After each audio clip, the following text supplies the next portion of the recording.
Good morning, everybody. Well, it's almost lunchtime, and I survived my workout this morning. So here I am in the studio, and I'm Beth Smith of Bree Smith Brushworks, and I want to go over supports today, or otherwise known as canvases.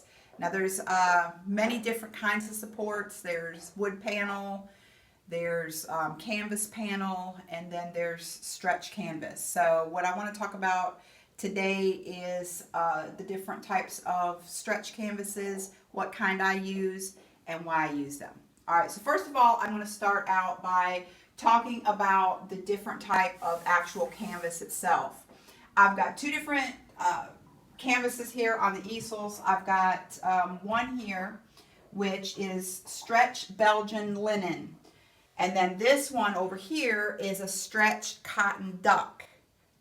So the differences between the two materials are cotton duck, which is this canvas here, is made out of the cotton plant. And the fibers are very soft and flexible.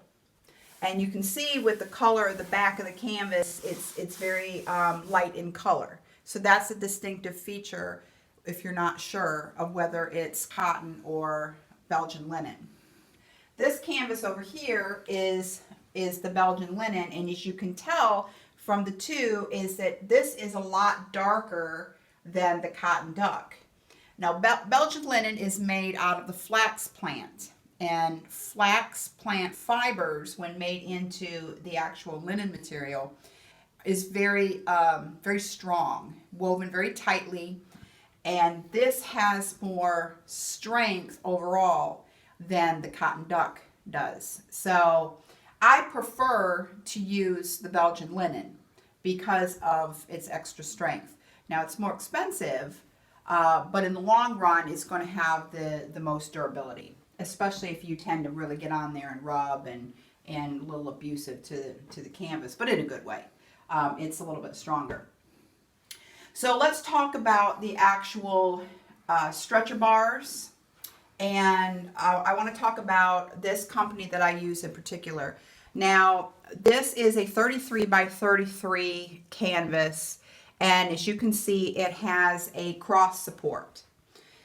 And if you look in the middle, there is a screw in the middle of the cross brace, and there's also glue behind the screw, which keeps this whole canvas very rigid. You don't want your canvases to warp at any time. If you have any warping, what happens is then you lose tension that's on the canvas, and that's when you start having problems with it compromising your paint layers, because anytime you have any kind of movement in your canvas support at all, you run the risk of your paint layers cracking. So you have to make sure that your canvases stay very rigid. Another thing I like about Masterpiece, and this is Masterpiece canvases, by the way, and I use the Pro Series. This company, I just want to give a shout out to them. They're Masterpiece canvases, and they're out of Southern California. They're a United States company, and they pride themselves in using U.S. materials. They take wood from sustainable forests. It all comes from up in the northwestern part of the country, up there, Oregon and Washington is where they get most of their wood for their stretcher bars. And it's all custom made, all very durable. As you can see here, when they build their canvases, they have keyed corners. So at any time that you need to adjust the tension on these canvases, you can see there's keys everywhere where it meets the cross supports. Also here on this canvas, again, you have the keys in the middle. You have a nice rigid cross support here. Now, because of the way that the canvas is made, the configuration, you don't need a cross brace like you do on that 33 by 33, but it does have a real hardy cross beam here. Another thing I want to point out is you have a full 1/2 inch, or 1 inch, I'm sorry, relief, canvas relief coming over the back side of the stretcher bars. Now, why this is important is because Masterpiece makes these stretcher bars and these stretchers for these canvases to where you can disassemble them. So if you paint and you sell internationally or you sell abroad, and one of the things you can do to cut down on shipping costs is disassemble these canvases. And Masterpiece makes it very easy to take these apart, and that'll be for another video. All you basically are doing is pulling these keys out. Here you can disassemble this, and the glue will disengage as soon as you back out that screw.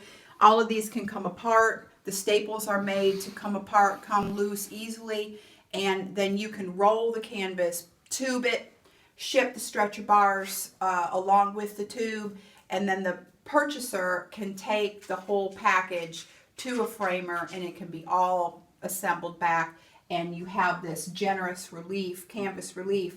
So when the framer goes to reassemble it, they've got plenty of canvas here to pull and get that drum tightness. And that's another thing that I want to point out with these particular canvases. Listen to that. These are drum tight. They're stretched drum tight. Now I know a lot of folks, a lot of artists out there stretch their own canvases. I'm telling you right now, I'm gonna have a hard time getting that kind of stretch doing it myself. So I just pay the money. They do a wonderful job. They get a super, super tight stretch on their canvases, and I know they're going to be very, very durable. Now, I just brought this canvas out. This is a canvas that one of my students is working on, and I just want you to kind of compare.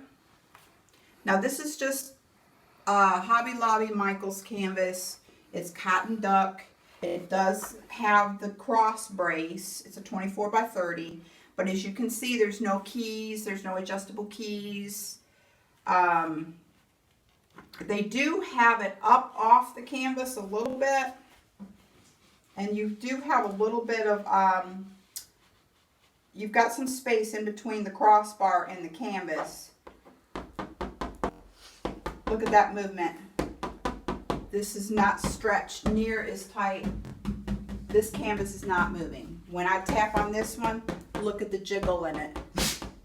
It does not have the same tautness. So another thing that I want to point out that I really like on the Masterpiece canvases versus the some of these other store-bought ones are they have a very generous gap. I'd say it's probably not quite a quarter of an inch. I can put my fingers right down in between the canvas and the stretcher bars, and these stretcher bars are sanded and rounded here, so they're in case the canvas does come in contact, it's not going to compromise the fabric here on the back side. But they've got that all the way around. You've got a generous, look how generous I have in between the cross beams here. I can stick all of my fingers behind there and it's not pushing on the canvas at all. So it's plenty of space for when you are applying those paint layers and you might have a little bit more pressure. Sometimes on some of these store-bought ones, you'll put that paint down and you'll see the imprint of the crossbeam. Now I know a lot of you know what I'm talking about because it's happened to me before in the early days, and that's so aggravating when your canvas is pressing down and it's picking up the imprint of that cross brace from behind. Another thing that has been popping up on my students' canvases here lately, and I don't like to bust on stores, it's just the product I'm busting on, is the gesso. And the canvases that are produced overseas are mass produced. They go under, they're on a kind of like a hanging system. I watched a video on how these canvases are mass produced, and they hang and they go through, and there's big sprayers that come through and spray the gesso, the acrylic gesso, on the face of the canvases. but not all of these canvases are getting an even spray. So what's happening on some of the canvases sometimes is folks are putting their paint layers on and they're having the paint sink down into the canvas because it's not properly gessoed. So that's another consideration that you want to think about. You have to have proper ground on your supports, and the ground is gesso. And that's going to be a whole nother video when I get into grounds. So I just want to leave you with this thought. This is what your painting lays on, okay? And you spend a lot of hours and a lot of time and effort putting a good quality painting that you've put, sweat into, and it's taken you a long time. You want to make sure it stays protected. You don't want it cracking. You don't want it, becoming ruined down the road. So invest in a little better quality canvas. You won't regret it. Any other questions, or you'd like to visit Masterpiece's site, you can go to, again, it's Masterpiece Canvases. And if you want to keep following me and hearing all about the different products that I use, then please subscribe to my YouTube channel under Bess Smith. Y'all have a great day.